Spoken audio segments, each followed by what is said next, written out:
Hey guys, and welcome to episode 23 of Firon's Commentaries to System Shock 2.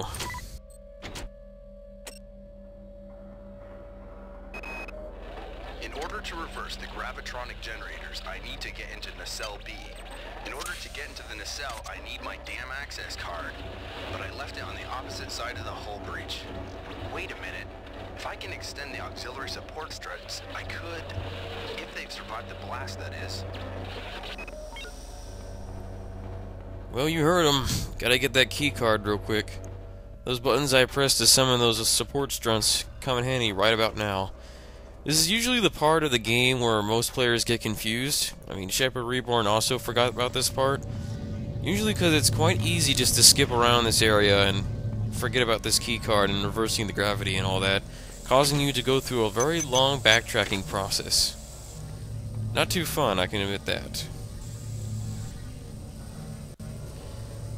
And this little stunt here is rather tricky, because if you jump wrong, you'll get stuck on the pipe, and when you move off of it, you'll land in the force field, and yeah, you'll die. Pretty simply. Alright, now we just gotta head to Nacelle B.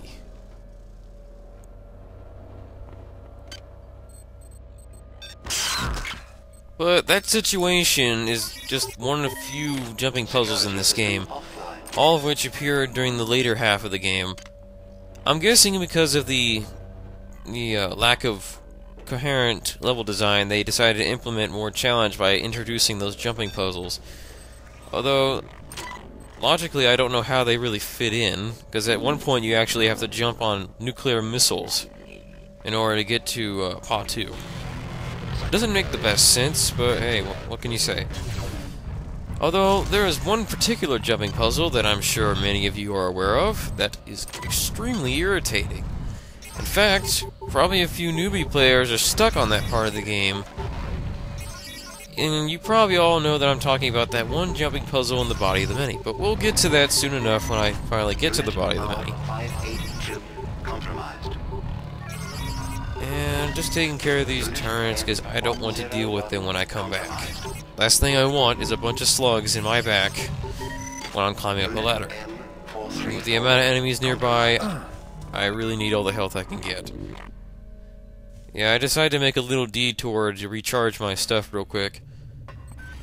I didn't invest anything in maintenance, so my charge rate only goes up to 100% rather than like 160 if you have maximum maintenance. Yeah, not too much to talk about this episode, but there is one thing I wanted to talk about. Our current objective is to reverse the gravity. Supposedly, as Shodan explains, this is to prevent the Meson acceleration coil on another part of the ship to explode, just like the first one, nearby the room with the keycard. That whole thing was kind of the result of one of the Meson acceleration coils exploding due to the fact that it was overloaded by human movements. In other words, it was the work of sabotage.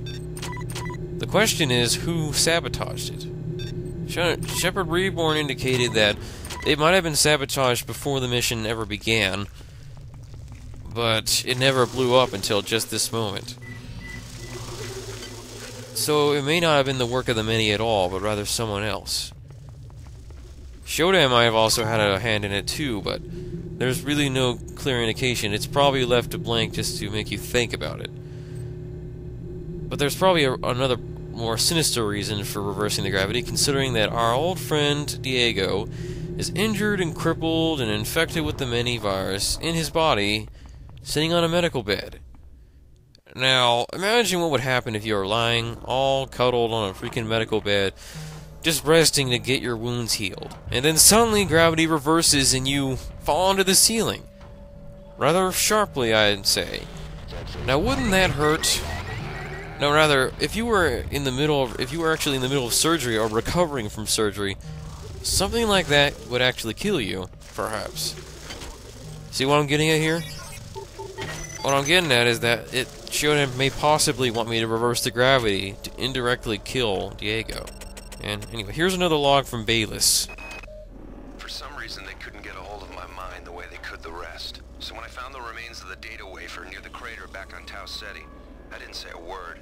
I just slipped it into my belt and thought, Dr. Polito will know what to do with this. So gullible. At times, I kind of question Bayless's intelligence. Oh, look, I'm gonna pick up a strange artifact and take it back to the ship. Who knows what kind of consequences could result from this? Then again, no one thinks out the consequences on this ship. No one. My god. I guess he's not paid enough to think, right? Yeah, there's a strange glitch with this one security terminal. No matter what hacking level you have, or what cyber infinity level you have, you usually get like around 400 seconds worth of security deactivation at that one terminal.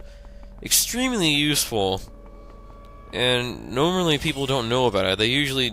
They kind of activate it by the off chance, just because they interface with it. But if you ever paid attention, that happens. And you chose the vacuum. To be honest, the design of the nacelle is a bit oversimplified. Not only that, but I don't know how or why I'd be able to even enter it. Then again, there was no problem with goggles entering the nacelles in the Von Braun, even though they were on and filled with radiation. So, yeah. And this egg is rather complex to get. The only way to get to it is to destroy the turret in front of it first, and then you can get to the egg. There's no way to jump over the turret to get to the egg.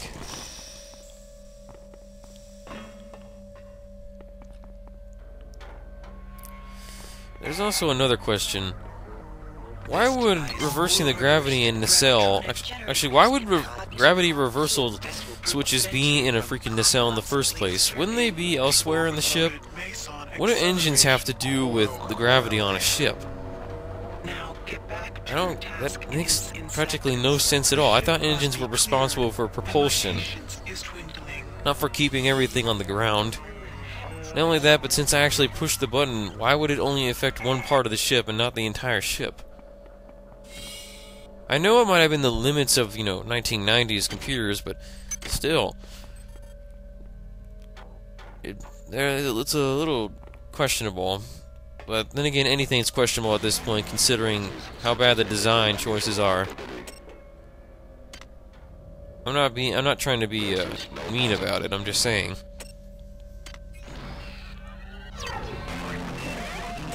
And now all we have to do is get to the bridge of the Rickenbacker and meet Diego along the way. But don't get your hopes up. We're not meeting Diego this episode, and we're not going to be at the bridge in this episode either. It's going to take a while, so let's talk about something else. How about the Christine fan missions? I've been meaning to talk about that for a while now.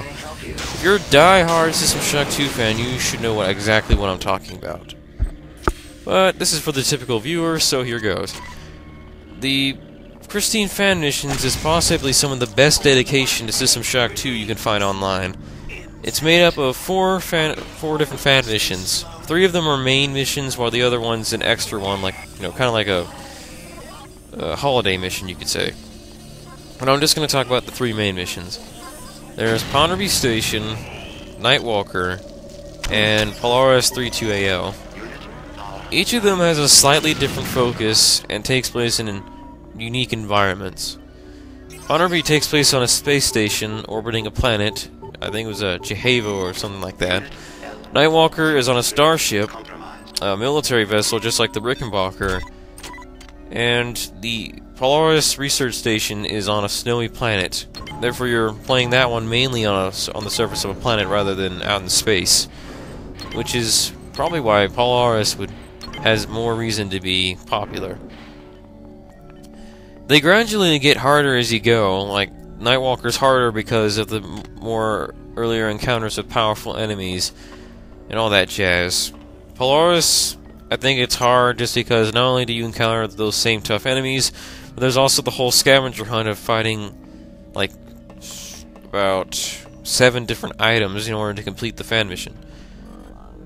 Now, individually, each of these parts are a bit short, so in order to call it a true game, you'd have to combine them, which guarantees around 20 to 30 hours of gameplay. But my personal favorite of the 3 fan missions is Nightwalker, because It is everything that the Rickenbacker should have been. I mean, if there was some way that I could replace the Rickenbacker with something that looked very similar to the Nightwalker, I would. Because the Nightwalker is just so complete. It has its own unique decks. I mean, it does follow a streamlined, more compact design, obviously, being and also shorter than the Ponderby fan mission. But it's challenging, it's fun. I mean, it even has its own unique touches to really strengthen the idea that it is indeed a military vessel, like a fighter pit, even. But anyhow, we're nearing the end of the episode, so I'll go ahead and say this early.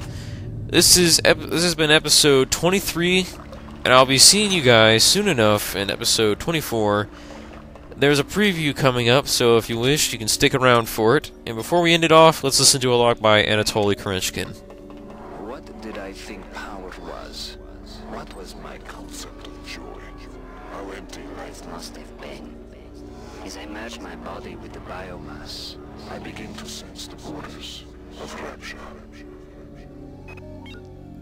See you in episode 24, guys. It was I who chose you, And I, who had a robotic servant render your form unconscious. I then completed you with cybernetic grace.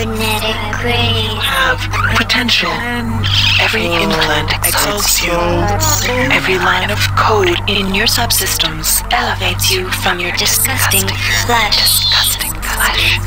Perhaps you have potential. Perhaps once we have erased my wayward children from existence, we can examine the possibilities of a real alliance.